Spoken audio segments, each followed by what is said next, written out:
It's my pleasure to co-host this talk on approaches using proactive research in support of product-specific guidance development with Dr. Xiaoming Xu. Dr. Xu is the branch chief in OPQ's Office of Testing and Research. I'm Dr. Darby Kozak, a deputy division director in OGD's Office of Research and Standards. So in today's talk, I'll give an overview of the Generic Drug User Fee Amendments Regulatory Science Program and how that program sets annual research priorities and provides FDA with dedicated funds to advance generic drug product development and approval.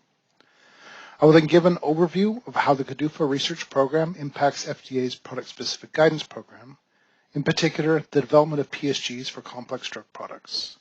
My colleague, Dr. Xiaoming Xu, will then take over to provide us some examples of how GDUFA research has impacted the PSG program, as well as how this research may be of interest to industry. In particular, the use of this research as a starting point or consideration in your generic drug development plans. The GDUFA fee program was first enacted in 2012, then reauthorized in 2017 under GDUFA 2, and will soon be reauthorized again October 1st, 2022 under GDUFA 3. In addition to outlining user fees and review timelines, the GDUFA program allocates resources for FDA to fund research to facilitate generic drug development and review. Since 2013, FDA has awarded 188 research contracts and grants, as well as conducted numerous projects led by FDA staff. This research aims to develop and assess new tools and methods for FDA and industry to evaluate generic drug equivalence. A key outcome of this research is more effective development and review of generic drugs, as well as improved resources for the development of PSG recommendations. It is important to note that a key aim of the GDUFA research is to disseminate these findings to improve our general understanding of these products and analytical methods, as well as to aid generic industries in their product development programs. So a key goal of the GDUFA program is to share these research and scientifics through public meetings, as well as through peer-reviewed journals and articles. FDA's GDUFA Science and Research website is a valuable resource to find the latest research initiatives, public research events and reports, and links to publications and presentations. All these resources may be of interest as potential starting points and considerations, in addition to the PSG recommendations when developing a generic drug product. In particular, the GDUFA Science and Research website has information on annual research reports, links to OGD's past and upcoming scientific workshops, meetings, and webinars, and the latest in GDUFA research news. It also has links to past and current GDUFA research contracts and grants. These may be of interest to research teams that would like to work collaboratively with the FDA on outstanding scientific or analytical needs for generic drug development. The website also includes a list of FDA co-authored GDUFA-funded articles, presentations, and posters, which provide detailed analysis and considerations that can aid further research and development strategies and plans. I highly recommend visiting the site on a routine basis to keep abreast of potential helpful generic R&D information. A key component of the GDUFA research program is that FDA hosts an annual public workshop to get public feedback on what FDA should consider as research priorities for the following fiscal year. This year, the GDUFA public workshop will be held on May 9th and 10th and has a broad range of topics it is looking for public feedback and discussion on. For example, there will be discussion on research priorities for excipient characterization, identification, or classification, as well as strategies to mitigate the formation or the contamination by impurities such as nitrosamines. There will also be a topic on research priorities to address common challenges with developing generic drug device combination products and an exploration of possible solutions to overcome some of those challenges, as well as discussions on implementing and practice of efficient model integrated bioequivalence approaches, including research needs for using artificial intelligence in modeling of bioequivalence. Currently, OGD has over 90 ongoing collaborative GDUFA-funded research projects in 4 key areas. These include methods for characterizing complex active and inactive ingredients, formulations, and dosage forms, BE methods for drugs with complex routes of delivery and for complex drug-device combination products, and new tools and methods to assess bioequivalence and substitutability. These GDUFA research projects are conducted by FDA Lab, as well as via contracts and grants with academia, industry, and other government agencies. A new GDUFA-funded initiative started in 2012 is the Center for Research on Complex Generics. which is a partnership between FDA, the University of Maryland, and the University of Michigan. The CRGC facilitates research collaborations that help increase access to safe, effective, and high-quality generic drugs. This helps support FDA's efforts to enhance research collaborations with the generic industry, as well as a platform to share research in this area. For example, the CRGC is hosting 4 workshops this year to discuss the latest research and thinking on complex issues facing complex generic drug development. This includes a June 29th workshop on in vitro release testing and in vitro in vivo correlations of complex generic ophthalmic, injectable, implant, and inserted products, an October meeting on model integrated bioequivalence approaches in complex generic drug product development, a November discussion on evaluation of cutaneous pharmacokinetics to facilitate complex generic topical product development, and a December training workshop on excipients and formulation assessment of complex generic drug products, i.e. best practices and lesson learned. I recommend that those industries and scientists interested in developing complex generic products visit the CRG website to get the latest on this collaborative partnership and research initiative. As Karen mentioned in her talk, FDA's Product-Specific Guidance Program, which began in 2007, aims to facilitate generic drug development and approval by providing FDA's current thinking and recommended approach for demonstrating bioequivalence for a specific reference-listed drug product. A key outcome of the GDUFA research is the development of these PSGs.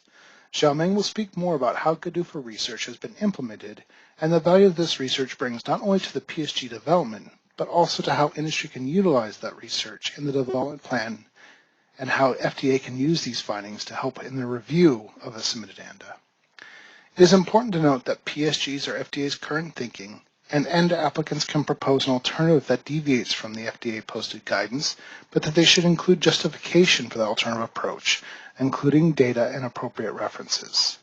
In addition, as negotiating GDUFA 2, the FDA has agreed on priorities and goal dates for the development of these PSGs. As a general overview, each year there are approximately 100 new drug applications approved that may warrant the development of a PSG. Of those newly approved NDAs, approximately 25% are considered to be a complex product according to the GDUFA 2 commitment letter. These products include varying routes of administration and can meet more than one definition of complexity, such as complex active ingredient, complex drug-device combination, complex route of delivery, complex dosage form, or other. In some instances, depending on the complexity of the NDA product, there may be a need for additional research to explore methods or even approaches to demonstrate bioequivalence. Product-specific guidances commonly recommend a type of study or property of the drug product to measure. It is up to the generic applicant to select, develop, and justify a proposed approach to measure that property, analyte, or clinical endpoint. This includes justification of developing the method and evaluation criterion used to compare those two products. As Xiaoming will talk a bit more on, GDUFA research can help FDA and industry to develop and stay informed on new analytical tools for assessing a specific product or class of products. This is important as the properties of complex products can often be interrelated and not straightforward to measure or compare.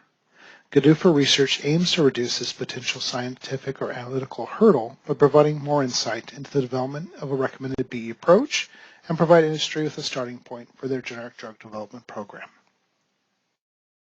Now let's look at some GDUFA research examples. Specifically, today I want to focus on ophthalmic emulsions, where FDA has conducted over a dozen research projects over the years, both internally in the FDA laboratory as well as externally through contracts and grants. As Darby mentioned earlier, complex products often raise complex issues that may need research to fill in the gap in understanding. For example, in the case of ophthalmic emulsions, the products are complex in terms of both formulation and route of delivery. Often, the drug substance may be present in various phases of the emulsion formulations, such as in oil globules, micelles, and aqueous phase, which presents challenge in measuring the drug distribution in them. Also, while excipients are needed to increase formulation stability, they may interfere with the measurement of key properties such as globule size, and hence need more reliable measurement procedure. Additional challenges for ophthalmic emulsions include the short residence time over the ocular surface, interactions with the tear film, and the locally acting nature. There are 3 approved brand name ophthalmic emulsion products, with 2 have recently approved generics. So I will focus in the next few slides on some key research findings which supported both the PSG development and the assessment of these 2 approved generics. One of the reasons that the emulsion is considered a complex formulation is because it is not a thermodynamically stabilized dispersion system. As we know, oil is not miscible with water, and to disperse the oil phase into the aqueous phase and to subsequently stabilize it, we need high energy input, typically through high shear homogenization or microfluidization, and need surfactant, which reduces the surface tension and prevents oil globules from coalescing. Figures on the left shows the significant impact of manufacturing process changes on the globule size distribution, zeta potential, and viscosity, all of which are critical quality attributes. What this research revealed to us is that ophthalmic emulsions may have different properties depending on how it is manufactured, even if the formulation components are kept qualitatively and quantitatively the same. This research also provided information about which critical quality attributes may be more susceptible to manufacturing process changes, which later on was used to support the PSG development. The size and size distribution of the oil globules are collectively known as globule size distribution, or GSD. It is a critical quality attribute for ophthalmic emulsions. In general, the size of the ophthalmic emulsion globules is in the range of a couple dozen to a few hundred nanometers. Several sizing techniques are suitable for measurement of globules in this size range, such as dynamic light scattering, or DLS, laser diffraction, or LD, and cryotransmission electron microscope, to name a few. Panels to the right show the different sizing results obtained through 6 different sizing techniques. The differences in their numeric values were attributed to the different measuring principles. Very interestingly, the research found that certain excipient may interfere with the measurement of the globule size distribution, especially at a high globule concentration, such as when measuring without dilution. With careful consideration of different factors, including the interferences, we've shown that reliable measurement of the globule size distribution is possible. In addition, internal research explored new analytical techniques such as asymmetric flow field flow fractionation, or AF4, which provided some additional insight into the heterogeneity of the emulsion globules. Products applied topically through the ocular route have relatively short residence time. Typically, fluid with higher viscosity stays over the ocular surface longer, which may contribute to greater exposure. Accordingly, control and maintain appropriate emulsion viscosity is critical. Viscosity is also important from the perspective of emulsion formulation stability. A more viscous sample in general has greater physical stability. Figure A and B show the shear thinning behavior of viscosity profile of several cyclosporine ophthalmic emulsions. The term shear thinning means the viscosity of the sample becomes less or easier to flow when higher shear stress is applied.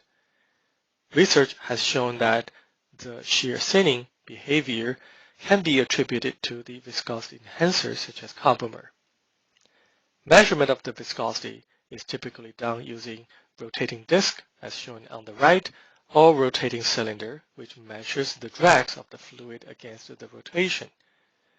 We've published the measurement procedure of the viscosity of the emulsions, which may become a useful resource for you as you go through the product and method development. As shown in the figure to the left, emulsions may contain multiple components such as oil globules and micelles, each with varying properties such as size and drug content. Extensive research has been conducted to understand the transfer kinetics of drug in these different components, and to identify the factors that may have a greater influence. For example, research found that the globule size distribution is a key parameter, as it can directly change the surface area of the oil globules and hence the amount of surfactant distributing over the oil globule surface versus in micelles, which ultimately impact the distribution of the drug in the oil globules relative to the micelles. For the detailed results and discussions, please find the 3 linked references below. Measurement of drug release from emulsions can be challenging. Historically, in vitro release test, or IVRT, has not been used much in product development or approval, therefore only limited information is available. To address this knowledge gap, extensive internal and external research were conducted. Figure on the left is an external contract research which shows the setup and the results of a novel pulsatile microdialysis method, or PMD. One of the key advantages of the PMD is its ability to measure rapid drug transfer, which occurs within a few seconds to a few minutes. Such capability is particularly useful to quantify the drug in the micellar component of the emulsions, as the drug transfer happens at a much faster rate. The figure to the right is an internal research for the method named adaptive perfusion. Adaptive perfusion utilizes tangential flow filtration principle to selectively retain or remove the components based on their size. The method is also capable of detect rapid drug movement and useful considering its ability to allow simultaneous measurement of both released and remaining drug in emulsions. In addition to these 2 methods, we're also encouraging the applicant to develop their own fit-for-purpose method, as long as it is properly validated and justified. Research like this highlights the value of GDUFA research in tackling challenging issues and generating potentially new ideas and solutions. As you can see, GDUFA research has a significant impact not only on FDA's ability to develop product-specific guidances and review ANDAs, but it's also a valuable resource for generic industry's use. On this slide, we've highlighted some of the recent accomplishments both in PSG development and ANDA approval over the range of GDUFA research priorities. This includes the first approval of a generic abuse-deterrent hydrocodone bitartrate tablet, the first generic liposomal amphotericin B and vasopressin injection products, the first generic cyclosporin ophthalmic emulsion, and brimonidine topical gel. It has also enabled the development of PSGs for complex inhalation and drug-device combination products. Ultimately, GDUFA research aims to facilitate industry's generic product development and FDA's pre-ANDA and ANDA assessment, and all these findings and initiatives can be found on FDA's GDUFA Science and Research website. In summary, GDUFA Research Program provides resources to allow FDA to perform and fund research that increases access to safe, effective, and high-quality generic drugs by creating and testing new tools that enable more efficient development and review of generic drugs. Starting in 2007, FDA's Product-Specific Guidance Program provides FDA's current thinking on the types of studies and information to support the development and approval of a safe and effective generic drug product. GDUFA research aids the development of PSG recommendations, as well as provides generic industry with potential starting points and considerations in the development of their generic drug product, as well as associated analytical methods to support equivalence. So for our first challenge question, which of the following is not true about a product-specific guidance? A, it includes recommendations about demonstration of bioequivalence. B, PSGs are posted on a quarterly basis on the FDA's website. C, PSGs are legally binding. D, research may be needed to support the development of PSG.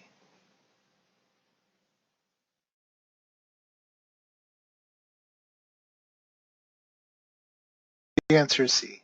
PSGs are not legally binding. As mentioned during the talk, PSGs are FDA's current thinking, and ANDA applicants can propose an approach that deviates from FDA's posted guidance, but should include justification for the alternative approach, including data and appropriate references. For our second challenge question, GDUFA research can facilitate which of the following? Is it A, the development of the product-specific guidance, B, ANDA assessment, C, generic product development, or D, all of the above?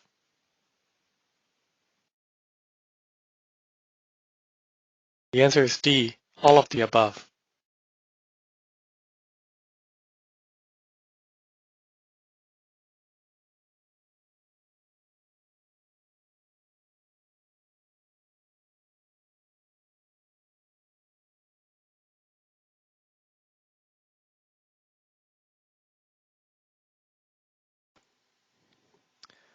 Thank you for all the great presentations. We'll now enter into our Q&A panel discussion.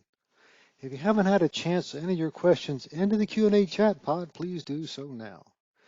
Joining the panel are our previous presenters, and we welcome Dr. Lei Zhang, who's the Deputy Director of ORS within OGD. ORS implements the Generic Drug User Fee Amendment science and research commitments to ensure the therapeutic equivalence of generic drug products. Dr. Zhang has contributed to numerous guidance, development, and research projects focused on science-based regulatory decision-making.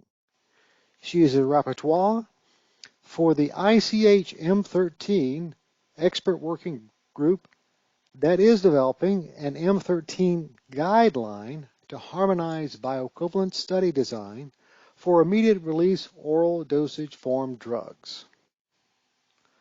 Moving into our panel right now, the first group of questions will be addressed to Dr. Sarah Ibrahim. And here's the first question for Dr. Ibrahim. Which global regulators are a part of the cluster, and what are some of the topics that are being discussed by the cluster members?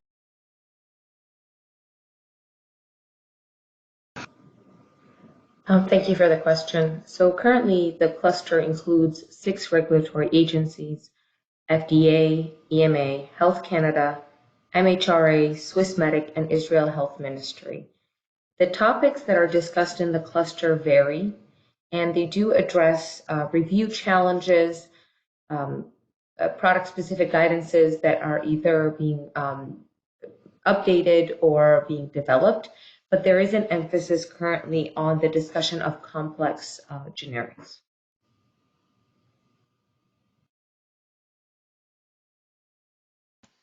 Thank you for responding to that question. We have another question for Dr. Ibrahim, and here is the question.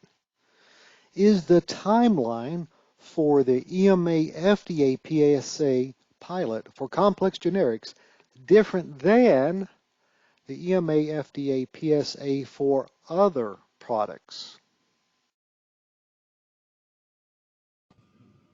Another great question.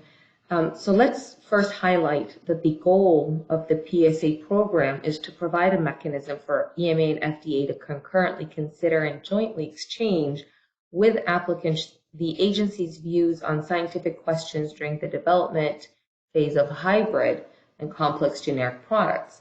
Therefore, the program is intended only for complex and hybrid products at this time, and the timeline I mentioned in my presentation is standard. So once the PSA meeting request is granted by both agencies, applicants should submit a draft meeting package to EMA via the IRIS portal for validation review and potential revision, and which is 30 days prior to submitting the full meeting package. Once that meeting package has been validated, the final full meeting package should be submitted to both EMA as well as the FDA.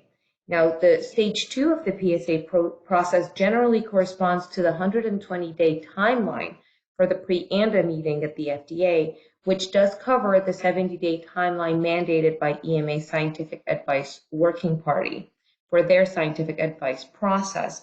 Each agency following the meeting will provide the applicant with independent advice on questions posed according to the usual procedures and timelines. And therefore, that the timeline is quite standard. Thank you for responding to that question. We have one more question for Dr. Ibrahim, and here's the question. How much does the EMA FDA PSA pilot for complex generics cost the applicant?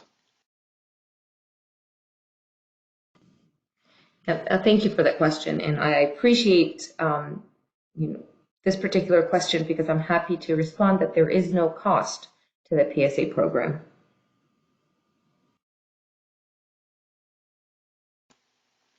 Thank you for responding to that question. Moving on to our next panelist, we welcome Karen Bingston.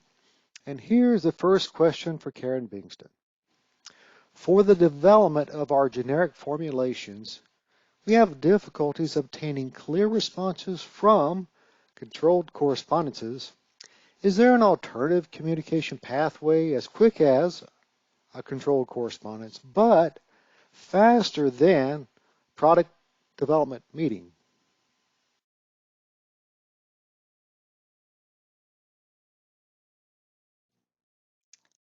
Thank you for the question. So no, there's not a quicker pathway than a control correspondence or a product development meeting to provide response. However, to ask questions for Q1, Q2, it would depend on whether there's a requirement in the CFR for the product to be Q1, Q2, or also for whether a PSG recommends a formulation be Q1, Q2 in order to follow a particular BE approach. If that's the case, there's no PSG and it's a complex product, those types of questions can be addressed in a product development meeting request. Thank you. Thank you for responding to that question. We do have another question. And here's the question. Would a PSG revision to change BE studies to add in vitro studies be considered a major change to a PSG? Thank you for the question. So if in vitro studies are being added to a PSG as an alternate option, as one of the options for your BE approach, then no, it would not be considered a major change. It would be a minor.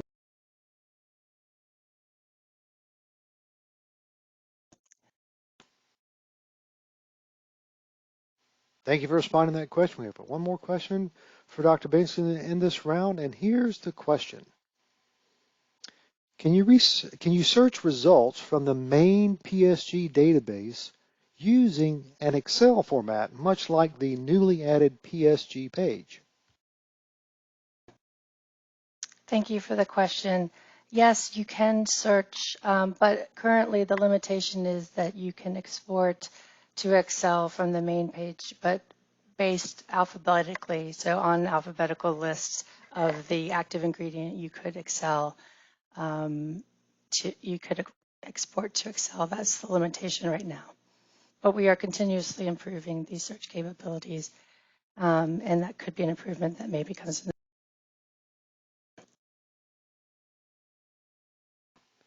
Thank you for responding to those questions. Moving on to our next panelist.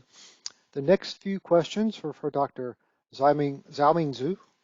And here's the first question. How do we know which research FDA is working on to support PSG, which may impact our product development?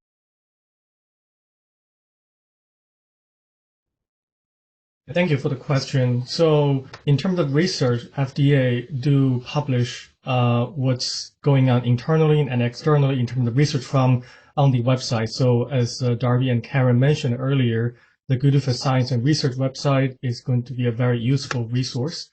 So we do publish the annual research report, which details the priorities and as well as ongoing research and presentations, publications, on the inside this annual report, and also in terms of the supporting or helping with planning of your development program, as Karen mentioned earlier in her talk, that the upcoming PSGs, especially for complex generic product, are published on also the PSG website, which can be an additional resource for you. Thank you. Thank you for responding to that question. We have one more question for Dr. Xu, and this is the question. You mentioned that research also supports the ANDA assessment, and how does that work? Thanks again for the question. So internally within the FDA, we collaborate very extensively across the offices, such as OGD and OPQ, both also across the review and research divisions. So especially when it comes to the development of PSG and also supporting the review, as you asked, we do routinely working together to share knowledge and utilize multiple mechanisms to support the review assessment through mechanisms such as consult or the research scientists directly participating in the review team to help with the regulatory assessment. And again, this is a highly collaborative effort. And internally within FDA, OGD, primarily the ORS, and within OPQs, primarily OTR, we do work together and help with addressing some of the questions and challenges, answering some of the review questions to support the generic and the assessment. Thank you. Thank you for responding to that question. Moving on to our next panelist. The next couple of questions are for Dr. Darby Kozak, and here is the first question. Would OGD be open to utilizing the generic drug science and research information for ANDA submissions prior to the availability of a PSG? Yes, thanks for that question. This is very similar to the question that Xiaoming just addressed, is that the GDUFA research program actually has multiple aspects of impact upon generic drug development, not only just the PSGs, but also within the ANDA review, as well as in the pre-ANDA space. So we generally would use the generic drug research sort of program as a research sort of aspects there. If a company comes in with a new analytical method or is proposing something new, we can then use this research to look at that in an earlier sort of state and better familiarize ourselves with those, and then ask those sort of key and pending sort of questions of both the applicant and as well as to better inform ourselves during the review process. So thanks for that question. Thank you for responding to that question. We do have one more question for Dr. Kozak, and here's the question. Does FDA have a list of published scientific articles and presentations? So yes, as part of the GDUFA research program, OGD has actually been keeping a bibliography on the presentations, publications, and posters that are associated with that GDUFA-funded research. All those are available on the FDA's GDUFA Research and Science website underneath the Research Publications and Resources tab. And those you can go in through and browse through that sort of bibliography by fiscal year. And also in our Research Priorities annual sort of report, we report out the publications and presentations for that sort of year. As always, you can reach out to both the publication house in terms of where those publications are to get more information on it, or actually reach out to the corresponding author to get more information if you're interested within a specific sort of presentation or publication on that. Thank you for that question. Thank you for responding to those questions. We're moving on to our next panelist. The next few questions are for Dr. Lei Zhang, and here is the first question. How does the PSA pilot align with FDA's controlled correspondence process, if at all?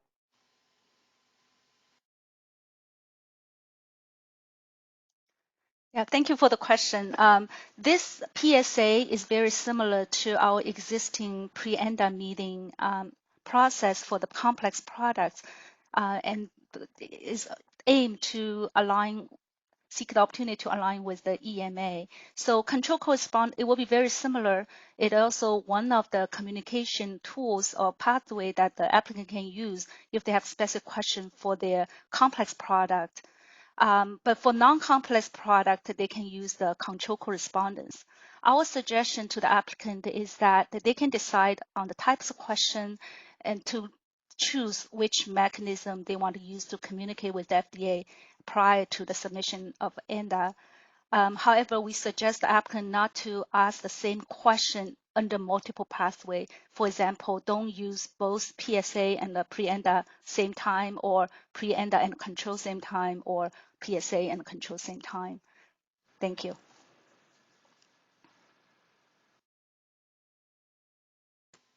Thank you for responding to that question. We do have another question for Dr. Zhang, and here's the question. Would a PSA meeting request briefing package align with similar meeting requests for Type B and Type C meetings, or will there be more specific guidance on this? Thank you. For the PSA, we do have the principal document published on the FDA and the EMA website, where we lay out the expectation for the meeting package. In general, they should, because it's a bilateral kind of communication between FDA and the EMA, so the recommendation will try to align with both FDA and the EMA expectation on the meeting package. I would refer the applicant to both EMA's essay process documents, as well as FDA's formal meeting guidance for pre-ANDA meetings to understand the expectation on the meeting package, that full meeting package especially, that would facilitate discussion between FDA and together with the EMA and the FDA. Thank you. Thank you for responding to that question. We've got about 1 minute left in our Q&A panel for this session. And the last question will be for Dr. Lei Zhang. And here is the question.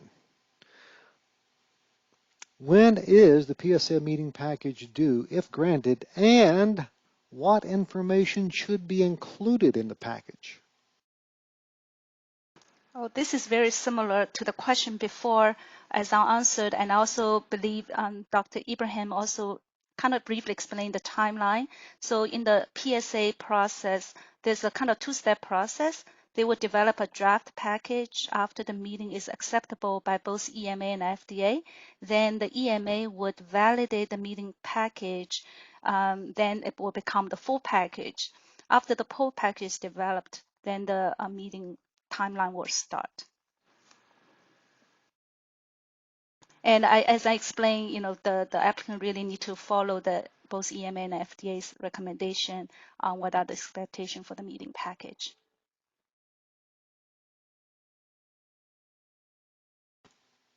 Well, that's all the time we have for questions and answers on this Q&A panel. I certainly want to thank all of our presenters for answering numerous questions that came in, and also for the great presentations. We'll now move into our next presentation on the review of Bio-INDs in the Office of Generic Drugs. Our presenter, Dr. Michael Spagnola, currently serves as a lead physician in the Division of Clinical Safety and Surveillance in the Office of Safety and Clinical Evaluation in OGD. Dr. Spagnola's focus includes the clinical review of orally inhaled generic products, evaluation of the user interface of complex drug-device generic combination products, and retention of reserve samples for bioequivalence studies.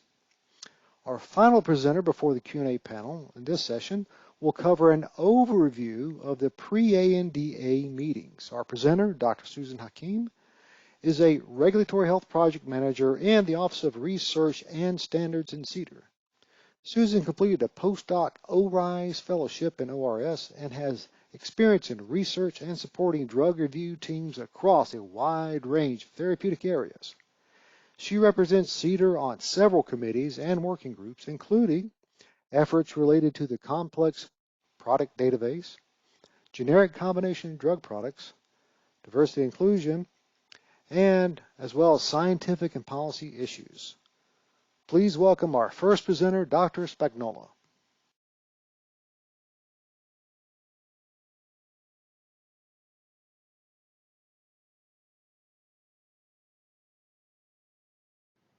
Thank you for the introduction. Hi, my name is Dr. Michael Spagnola, and I am a lead physician in the Division of Clinical Safety and Surveillance in the Office of Generic Drugs. Today, I'm going to talk to you about the review of investigational new drug applications, or Bio-INDs, by the Office of Generic Drugs.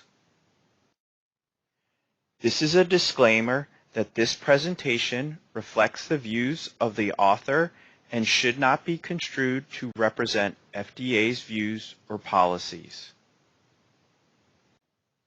In today's presentation, I will be providing an overview of the regulations for Bio-INDs. The term Bio-IND distinguishes these submissions from INDs for investigational new drug products that are submitted to the Office of New Drugs. I will also be reviewing the best practices for planning and submitting Bio-INDs. And finally, I will be discussing and answering frequently asked questions related to Bio-INDs. First, let's start off by discussing on the next two slides when is a Bio-IND required to be submitted. And this information can be found in the Code of Federal Regulations, specifically 21 CFR 320.31 A and B. It states that any person planning to conduct an in vivo bioavailability or bioequivalence study in humans must submit a Bio-IND if the study involves a radioactive labeled drug product or cytotoxic drug. Sponsors are recommended to check the product-specific guidance website for the reference-listed drug product to see if a Bio-IND is required under the regulations. 21 CFR 320.31b states that any person planning to conduct a bioavailability or bioequivalent study in humans using a drug product that contains an already approved non-new chemical entity must submit a Bio-IND if the study is one of the following types. 1. A single-dose study in normal subjects or patients where either the maximum single or total daily dose exceeds what is specified in the labeling of the drug product that is the subject of an approved new drug application or NDA or ANDA. 2. A multiple dose study in normal subjects or patients where either the single or total daily dose exceeds what is specified in the labeling of the drug product that is subject of an approved NDA or ANDA. Or 3. A multiple dose study on extended release drug product on which no single dose study has been conducted. Next, let's focus our attention on the content of a Bio-IND submission. 21 CFR 312.23 contains the requirements for all IND content and format. Sponsors are recommended to follow Attachment 1, titled IND Checklist for Completeness and Acceptability, which can be found in the CDER Manual of Policies and Procedures, or MAP 5210.5, titled Review of Investigational New Drug Applications, Bio-INDs by the Office of Generic Drugs. The checklist can be found at the website provided on the slide. Several different divisions and offices play an important role in the review of Bio-INDs. These include the Division of Filing Review, who serves as the IND coordinator and regulatory project manager for Bio-INDs. They review new Bio-INDs for completeness and acceptability. If a clinical hold is identified, the Division of Filing Review schedules teleconferences with the sponsor. And the Division of Filing Review also prepares clinical hold letters. The Division of Clinical Safety and Surveillance evaluates the study protocol and additional information such as the informed consent form, the investigator brochure, and investigator qualifications from a clinical safety perspective. The Office of Pharmaceutical Quality evaluates information related to the safety of the drug product, drug substance, manufacturing, and inactive ingredients. Finally, the Division of Bioequivalence evaluates the study protocol to assess adequacy of the study design for demonstrating bioequivalence. Now we will discuss what is a clinical hold and non-hold and what it means for you as a Bio-IND sponsor. As defined in 21 CFR 312.42, a clinical hold delays a proposed clinical investigation or suspends an ongoing investigation. It is important to note that subjects may not be given the investigational drug when a proposed study is placed on clinical hold. A non-hold are recommendations that sponsors may consider to improve the safety and study design. Submitting responses to FDA for non-hold comments via Bio-IND amendments are recommended but not required. However, sponsors are strongly recommended to incorporate non-hold comments and recommendations into their proposed bioequivalence study and ANDA submission. According to 21 CFR 312.42b, Bio-IND studies can be put on clinical hold for all of the following reasons. 1, if human subjects are or would be exposed to an unreasonable and significant risk of illness or injury. 2, if the clinical investigators are not qualified by reason of their scientific training and experience to conduct the investigation described in the Bio-IND. 3, if the investigator brochure is misleading, erroneous, or materially incomplete. Or 4, if the Bio-IND does not contain sufficient information required under 21 CFR 312.23 to assess the risks to subjects of the proposed studies. The timeline for a Bio-IND review is unique. The time starts when FDA receives the Bio-IND submission. By calendar day 30, if any clinical holds have been identified by FDA, a teleconference will be scheduled with the sponsor. If no clinical hold deficiency is identified by day 30, the study will be allowed to proceed. By day 60, the clinical hold letter will be issued no later than 30 days after the imposition of the clinical hold.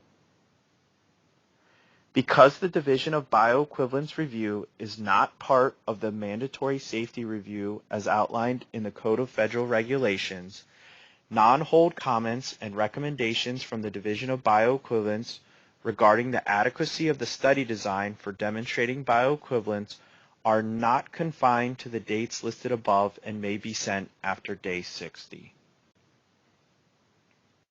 I'm now going to provide some recommendations for planning and submitting Bio-INDs and answer some frequently asked questions about Bio-INDs. Bio-IND sponsors are encouraged to be familiar with the MAP Review of Investigational New Drug Applications by the Office of Generic Drugs. Sponsors should complete Attachment 1 IND checklist for completeness and acceptability that is found in the MAP prior to submitting their Bio-IND to ensure that they are submitting a full and complete Bio-IND to FDA. Sponsors are encouraged to incorporate recommendations from the product-specific guidance into the study design, and also may use the controlled correspondence or pre-ANDA development meeting to discuss complex issues such as when a different study population or dose is proposed than that which is recommended in the product-specific guidance. When creating and designing a study protocol for a bioequivalence study for which a Bio-IND is required, it is important to consider the specific risks associated with that drug product. Sponsors are encouraged to incorporate safety information from the reference listed drug label into the study design. The contraindication section of the RLD label can provide important information on subjects who should be excluded from the study. The warnings and precautions section of the RLD label can provide information about the specific safety risks that will help with patient selection and patient monitoring. And the adverse reaction section of the RLD label can provide information about the expected adverse reactions, which are important when designing a study, but also when determining which adverse events are unexpected and may need to be reported to the FDA. In studies that are conducted in patients, the prohibited concomitant medication section of the RLD label can provide important information for those medications which the patients enrolled in the study should avoid. Section 8 of the reference listed drug can provide helpful information regarding specific populations that should be excluded from enrolling in the study. It can also provide information regarding the need to check pregnancy status for subjects. For those drugs which can cause embryo-fetal toxicity, it is important to include in the study protocol the contraception requirements during treatment and after completion of the study for both female and male subjects. Section 16 of the RLD label can provide important information regarding handling and storage of the drug product to protect study subjects. Sponsors should provide specific details in the study protocol. For example, a list of acceptable minimum and maximum laboratory values and vital signs should be included and defined in the study protocol. This is especially important for those drug products which can cause laboratory abnormalities or vital sign changes. It is important to remember to include the investigator brochure, the Form 1572 Statement of Investigator, and the CV for all investigators.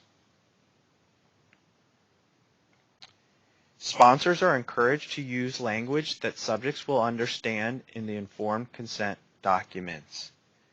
Sponsors should avoid simply cutting and pasting information from the study protocol into the informed consent documents, and avoid using medical terminology. Now, I'm going to turn my attention to answer some frequently asked questions about Bio-INDs.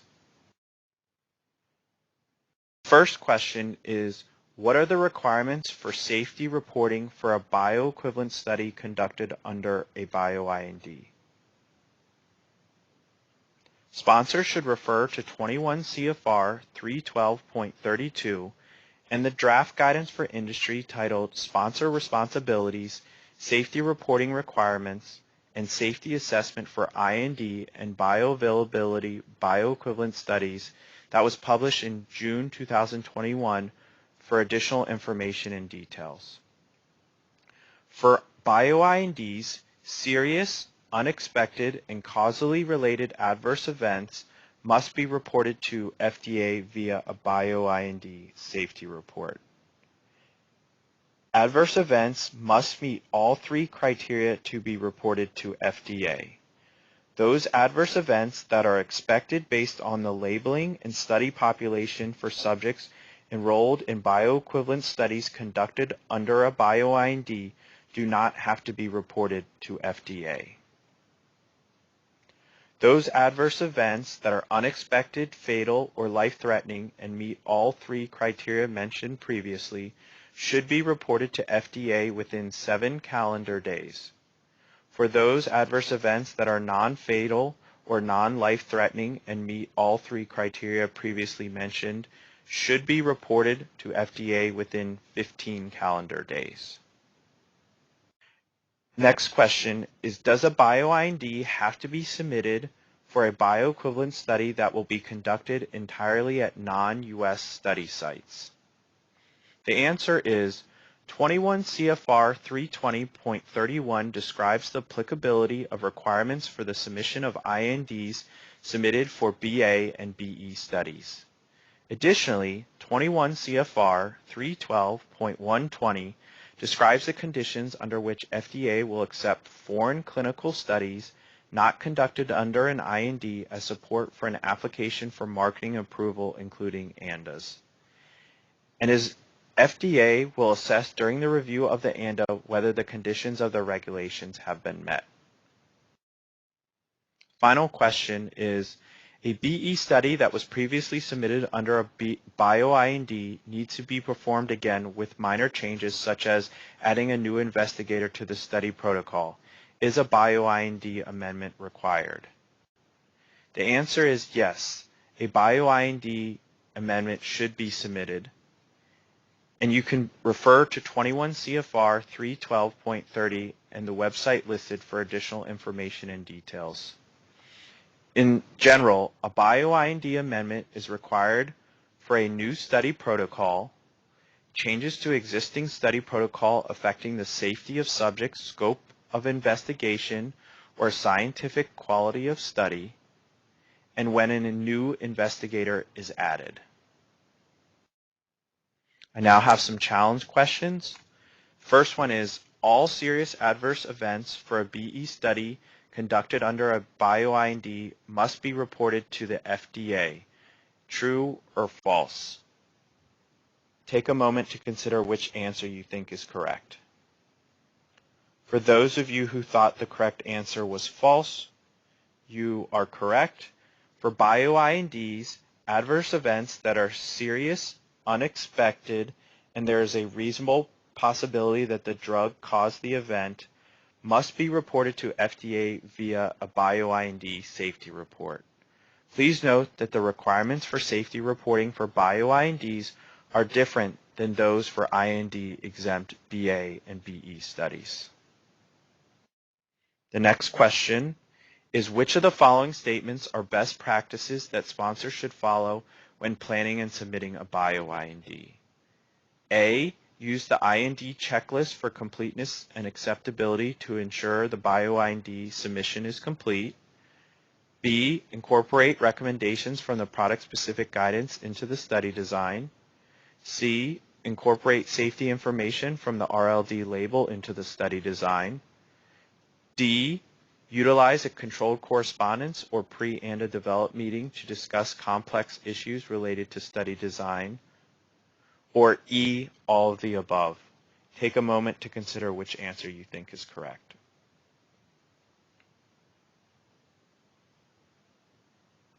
If you said E, all of the above, you are correct. So during this presentation, I hope that you were able to become familiar with the applicable regulations and guidances related to Bio-INDs. Please remember to refer to the MAP review of investigational new drug applications and by the Office of Generic Drugs for detailed information. It is important to submit complete and accurate Bio-IND applications and ensure that safety reporting requirements for Bio-INDs are followed. I'll be back in the panel discussion in a little bit to answer any questions you have. Thank you for your time. Hello, I'm Susan Hakeem. Today I'll be providing an overview on the pre-ANDA meeting program. I'll be covering the different pre-ANDA meeting types and formats. However, my main focus will be geared towards how to request and conduct the product development pre-ANDA meetings. I'll provide a brief overview of controlled correspondences as a component of the pre-ANDA meeting program. I'll share some tips on best practices in preparing the meeting package to facilitate the discussion with FDA. And lastly, I'll go over other pre-submission communications under the pre-ANDA program to facilitate development for complex products and support submission of high-quality approvable ANDAs. Pre-ANDA meetings were introduced in GDUFA 2 to facilitate pre-submission communication with the FDA and a prospective applicant preparing to submit their ANDAs. And some of the goals are to clarify regulatory expectations for prospective applicants early in the product development process and sort of promote a more efficient and effective ANDA assessment process. This slide here provides complex categories and examples for each one. I will not go into detail for each category, but very briefly, complex products are any drug that has a complex active pharmaceutical ingredient and or any non-solution drug product with a non-systemic site of action. It could be a product with a complex dosage form, like a suspension, for example.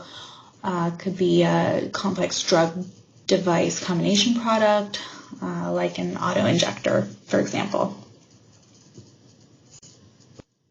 There are 3 meetings under the pre-ANDA meeting program.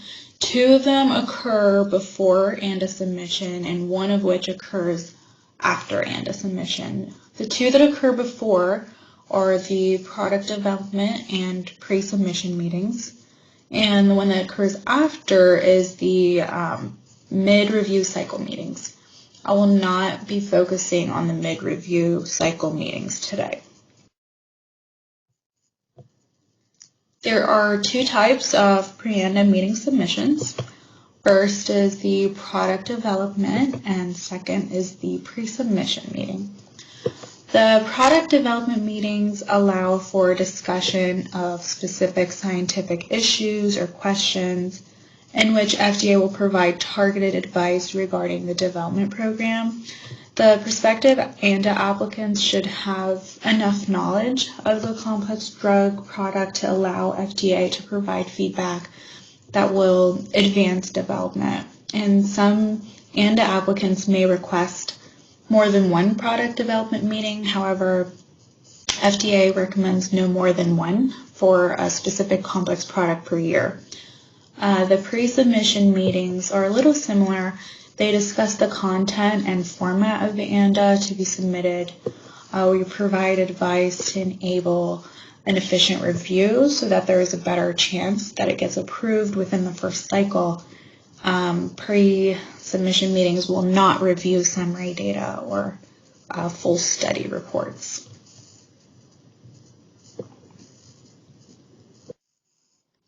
So there is some distinction between a will grant versus a may grant situation for a product development meeting. Will grant situations include 1, there is no PSG available, 2, the firm proposed an alternative equivalence evaluation.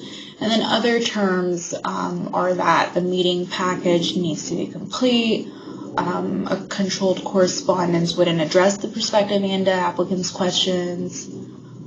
In a may grant situation, in FDA's judgment, the request concerns a complicated product development issue, even for non-complex products. Another component of the pre-ANDA meeting program is controlled correspondence.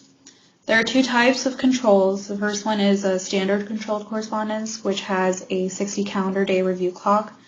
Examples can be requesting information on specific elements of generic drug development and post-approval submission requirements not covered by guidance on post-approval changes not specific to an ANDA. The second type is a complex controlled correspondence, which has a 120 calendar day review clock. Examples are evaluation of clinical content, bioequivalence protocols for oral Ds with REMS, with elements to assure safe use, alternate BE approach within the same study types such as pharmacokinetic, in vitro, and clinical.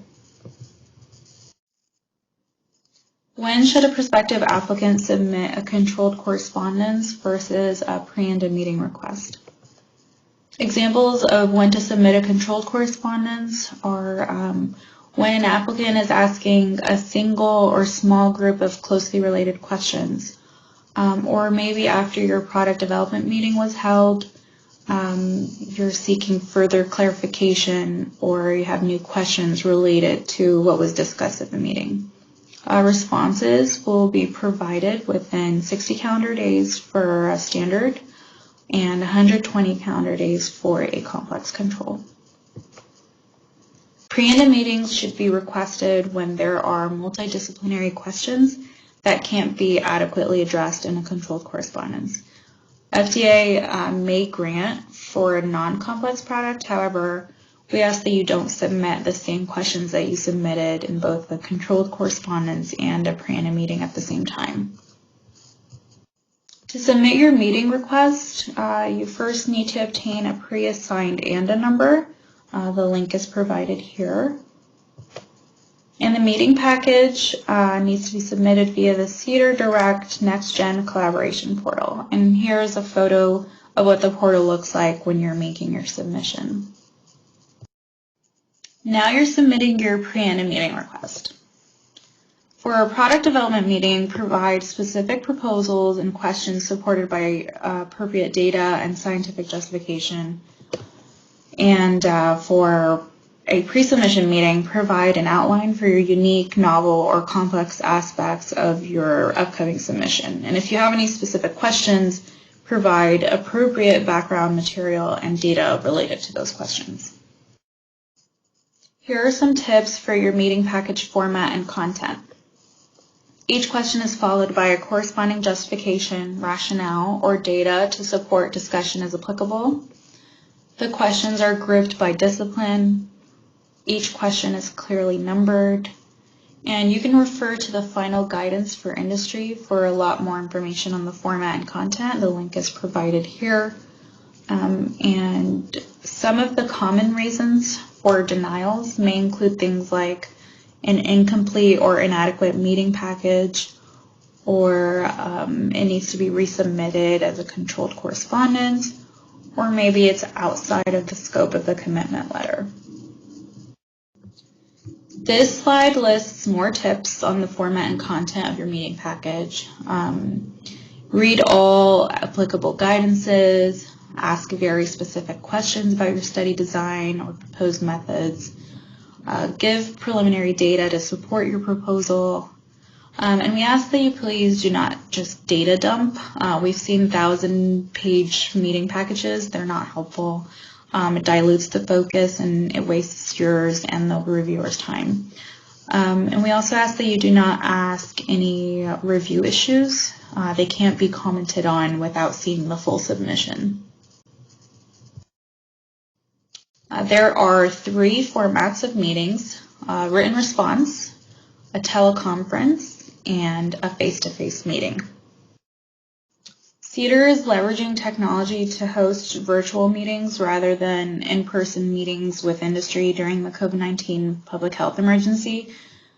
So all face-to-face meetings were held virtually and are currently being held virtually as teleconference Zoom meetings. We encourage camera use when you're talking. We allow presentations as if it were in person.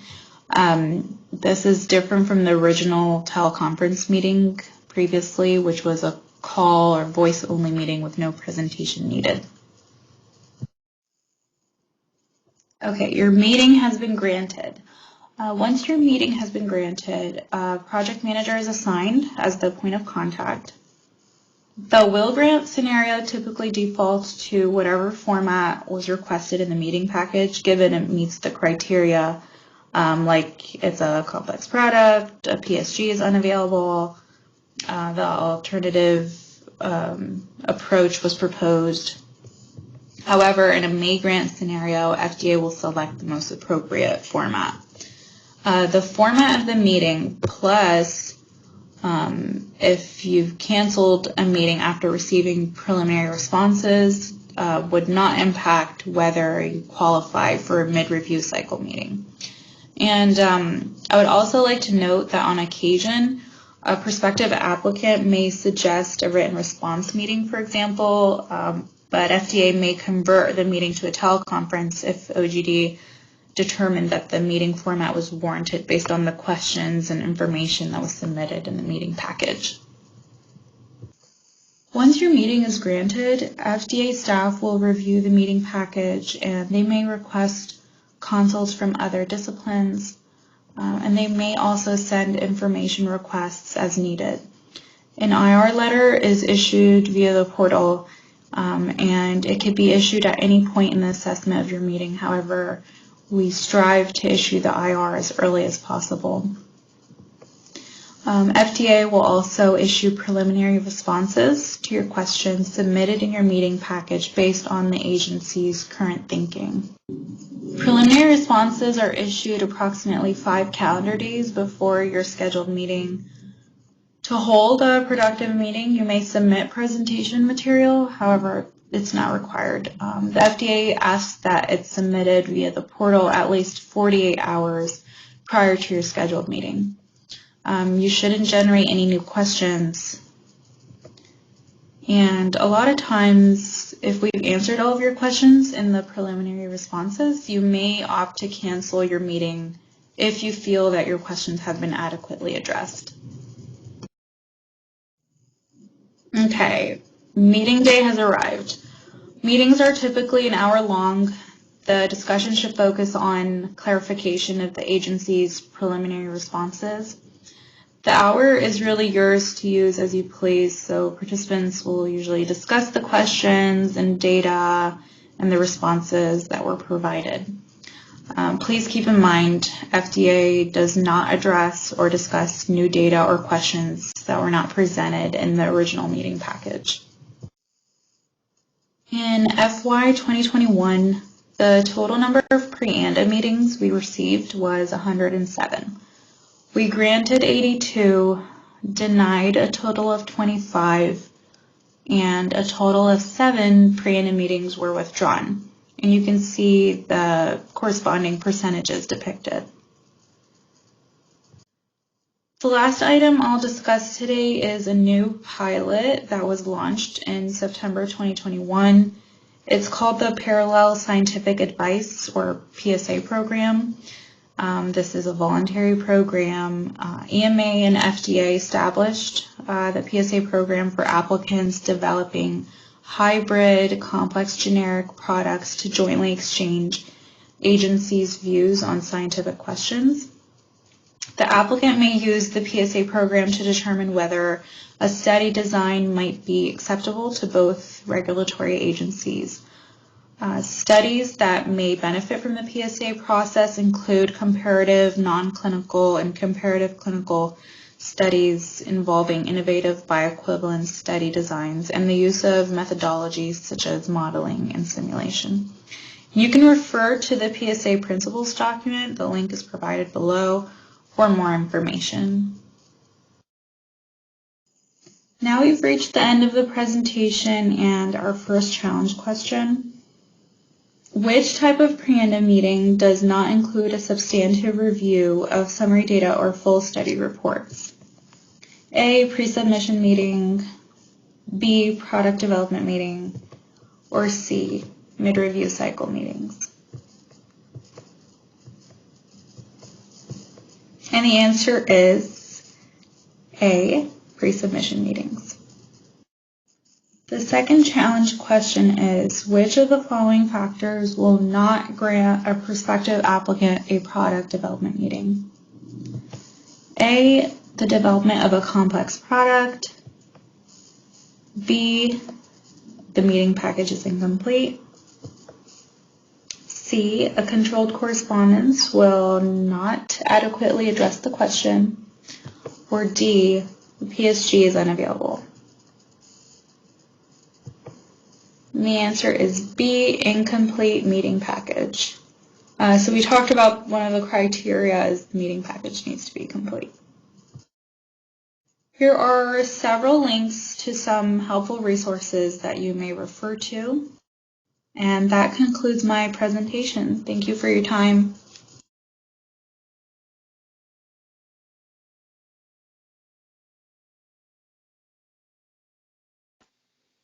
Thank you both for the great presentations. We'll now transition into our Q&A panel discussion. which includes our last two speakers, and we welcome back Karen Bingston. If you haven't had a chance to enter your questions into the Q&A chat pod, please do so now. We'll answer as many questions as time allows. Looks like we have some questions coming in right now. The first group of questions are direct to Dr. Michael Spagnola. And here's the first question. Can you talk more about the recent revision to the Bio-IND map that FDA published earlier this month?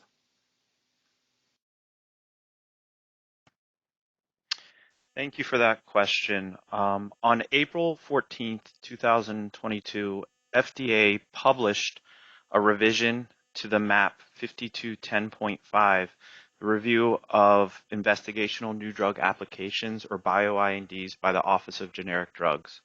I referenced this map in my presentation. The link to the map provided on slide 6 of the current presentation is no longer valid. You can find the current, most up-to-date version of this map that I referenced by performing an internet search using the term Bio-IND map 2022 and looking for the Bio-IND map on the FDA website, which lists the version date as April 14, 2022. I'd like to also note that several changes were made to the map, including in the checklist that I referenced in my presentation. Therefore, I encourage you to use the current, most up-to-date checklist from April 2022 when preparing to submit your Bio-IND. Thank you for responding to that question. We do have another question that came in from Dr. Spagnola, and here's the question. Can you explain the differences in reporting requirements for a serious adverse event for bioequivalent studies submitted under a Bio-IND and bioequivalent studies that are not submitted under a Bio-IND?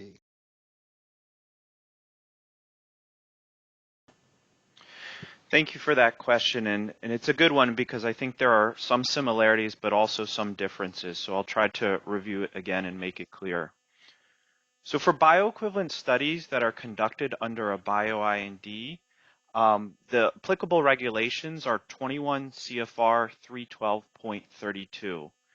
And just as a reminder, serious, unexpected, and causally related adverse events must be reported to FDA via a Bio-IND safety report. And causally related means there's a reasonable possibility that the drug caused the event. And it's important to note for Bio-IND studies conducted under a Bio-IND, they must meet all three of those criteria to be reported to FDA. The timing of reporting are that they should be reported within 7 calendar days for unexpected, fatal, or life-threatening, and within 15 calendar days for non-fatal or non-life-threatening. Remember, for a drug and study conducted under a Bio-IND, there are expected adverse events based on the label and the study population. Those adverse events that are expected based on the labeling and study population for subjects enrolled in bioequivalent studies conducted under a Bio-IND do not have to be reported.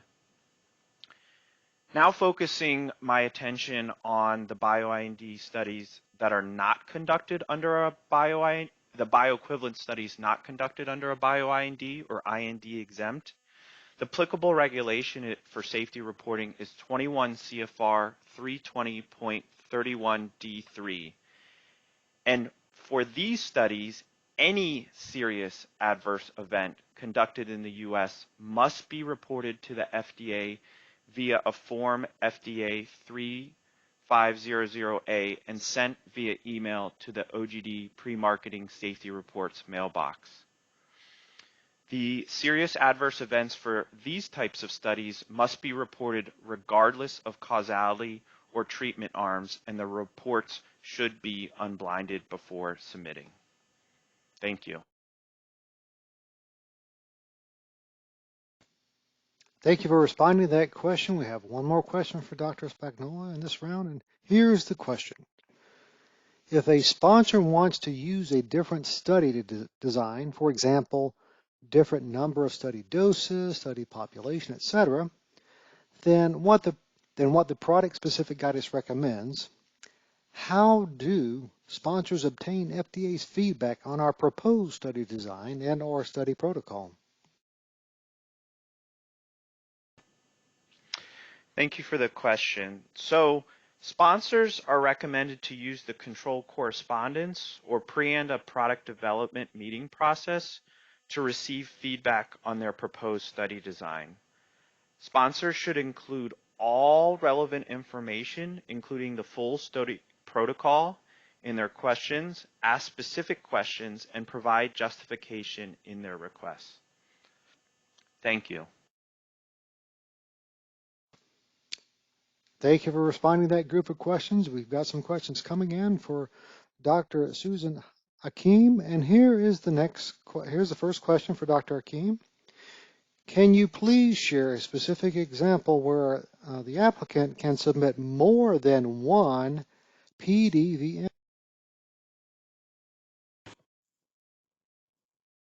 Thank you for your question. I know I mentioned that we recommend no more than one pre-ANDA meeting per year.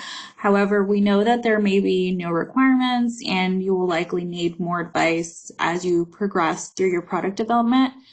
And so in those cases, you may submit additional pre-ANDA meeting requests. However, it's expected that you submit new information and data for discussion. Thanks.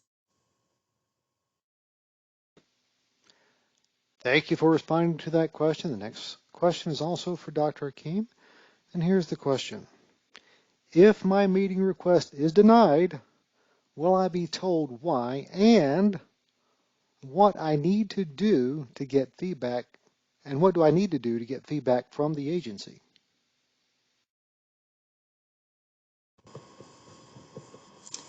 Thanks for your question.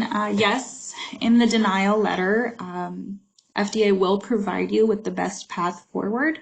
For example, if you'll be told either to submit a controlled correspondence, or you'll be given advice as to what should be included in the new meeting request if you choose to submit another product development meeting.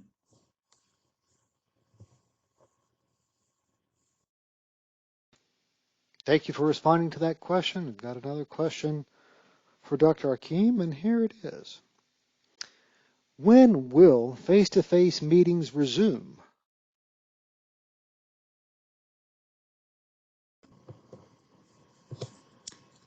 It's unclear at this time when FDA will resume in-person face-to-face meetings. However, currently we're offering Zoom meetings with the video on option in lieu of the in-person face-to-face meetings, which are, teleconferences, and they allow for very interactive discussions at the meeting.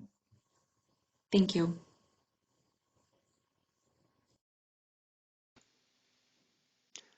Thank you for responding to that question. We're moving on to our next panelist, welcoming Karen Bingston. And here's the first question for Dr. Bingston.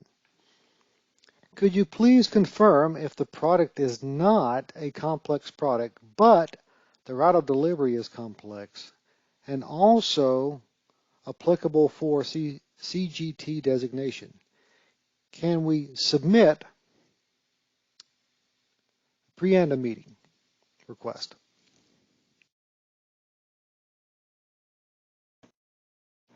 Hi, thank you for your question.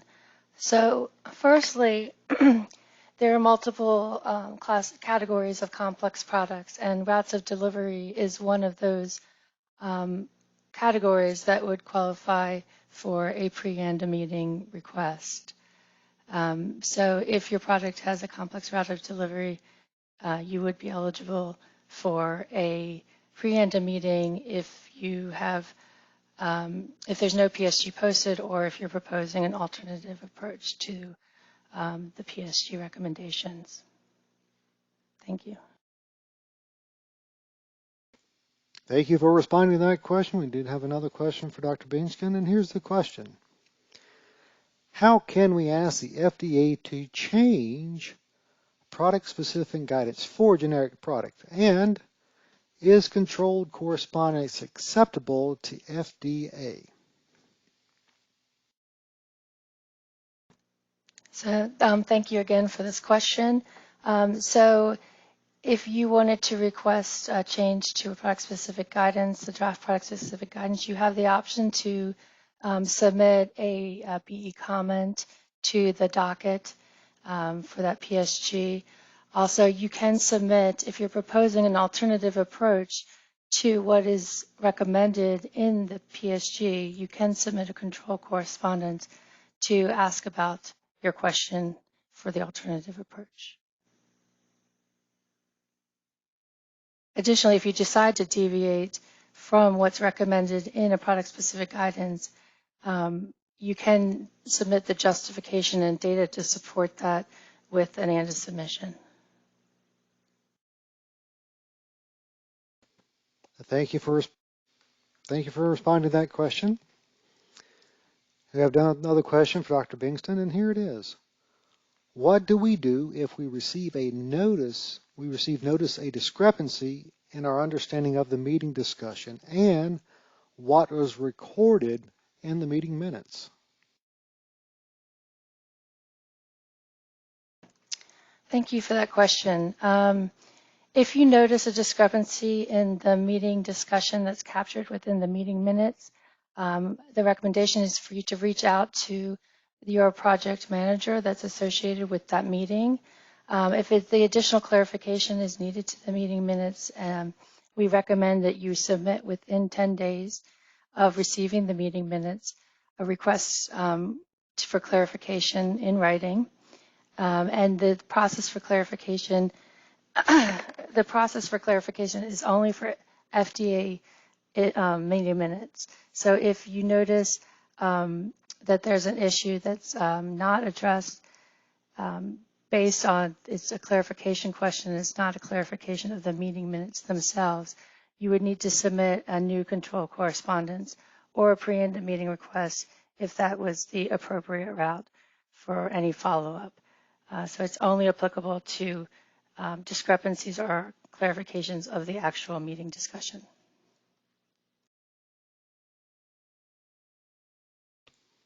Thank you for responding to those questions. Moving back to the beginning of our panel, we have a few more questions for Dr. Michael Spagnola, and here's the first question. Can Bio-INDs not be accepted for review? Thank you for that question. So all Bio-INDs that are received are reviewed by the Office of Generic Drugs. Unlike an ANDA, a Bio-IND cannot be refused to file. However, it is important that sponsors submit complete Bio-INDs. Thank you.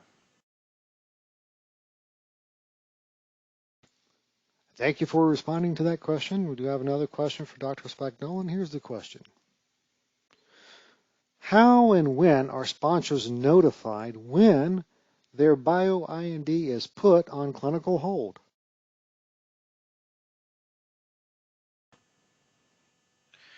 Thank you for that question. So if OGD identifies a clinical hold for a Bio-IND, OGD will schedule a teleconference with the sponsor and the Division of Clinical Safety and Surveillance Director on or by calendar day 30 to provide notification of the clinical hold. OGD will also notify the sponsor's representative during the meeting of the need for a clinical hold and the supporting reasons why the study cannot be allowed to continue or proceed. Consistent with the regulations, the clinical hold letter itself will be issued no later than 30 days after the imposition of the clinical hold. Thank you. Thank you for responding to that question. We do have one more question for Dr. Spagnola, and here's the question. If a sponsor is not sure if a Bio-IND amendment is needed for a planned change to the study in an already existing Bio-IND, how can sponsors receive feedback from FDA to determine if a Bio-IND amendment is needed? Thank you for that question. So the Code of Federal Regulations, 21 CFR 312.30, provides direction and information regarding when a Bio-IND amendment is required.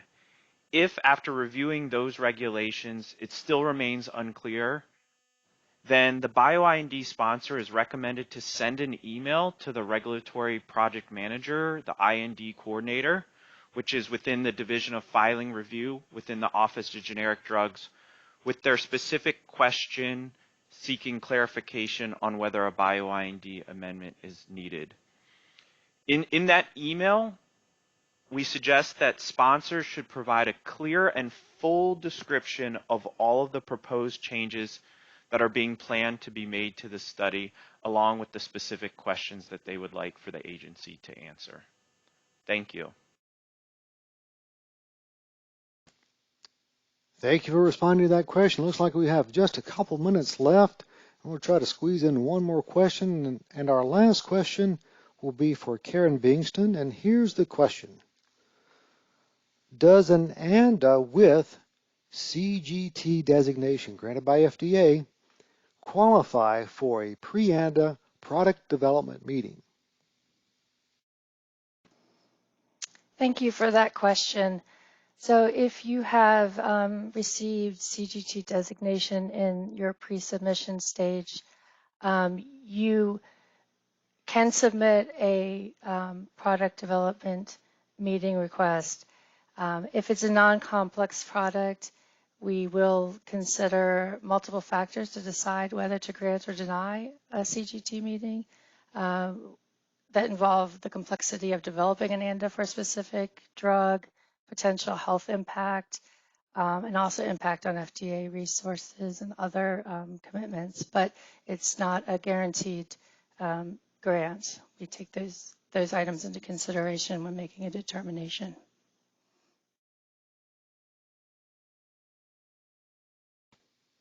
Thank you for responding to that question, and thank you to all of our panelists for responding to numerous questions that came in.